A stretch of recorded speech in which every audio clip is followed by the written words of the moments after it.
வணக்கம் மக்களே. இந்த 27 நட்சத்திரத்துக்கு பஞ்சபக்ஷி. இந்த பஞ்சபக்ஷி நாள்ல உங்களுக்கு இந்த பஞ்சபக்ஷி தனி அட்டவணையே இருக்கு. நான் அது முழுமையான ஒரு வீடியோ போடுறேன். உங்களுடைய பஞ்சபக்ஷி என்ன அப்படின்னு நீங்க தெரிஞ்சுக்கிறணும். இப்போ அஸ்வினி, பரணி, கிருத்திகை, ரோஹிணி, மிருகேஸ்வர நட்சத்திரத்துல பிறந்தவங்களுக்கு வல்லாறு பஞ்சபக்ஷியா வரும்.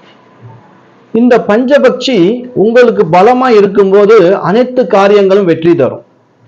இந்த பஞ்சபக்ஷிக்கும் படுபக்ஷி நாள் ஒண்ணு இருக்கிறது.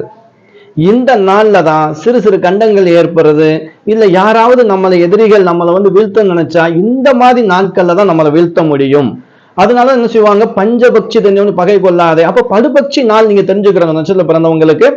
அதாவது படுபக்ஷி நாள் வளர்பிறையில சனிக்கிழமை, அதாவது வியாழக்கிழமை சனிக்கிழமை ரொம்ப ரொம்ப கவனமா இருக்கணும். தேய்பிறையில செவ்வாய்க்கிழமை கவனமா இருக்கணும். இதை மட்டும் நீங்க ஃபாலோ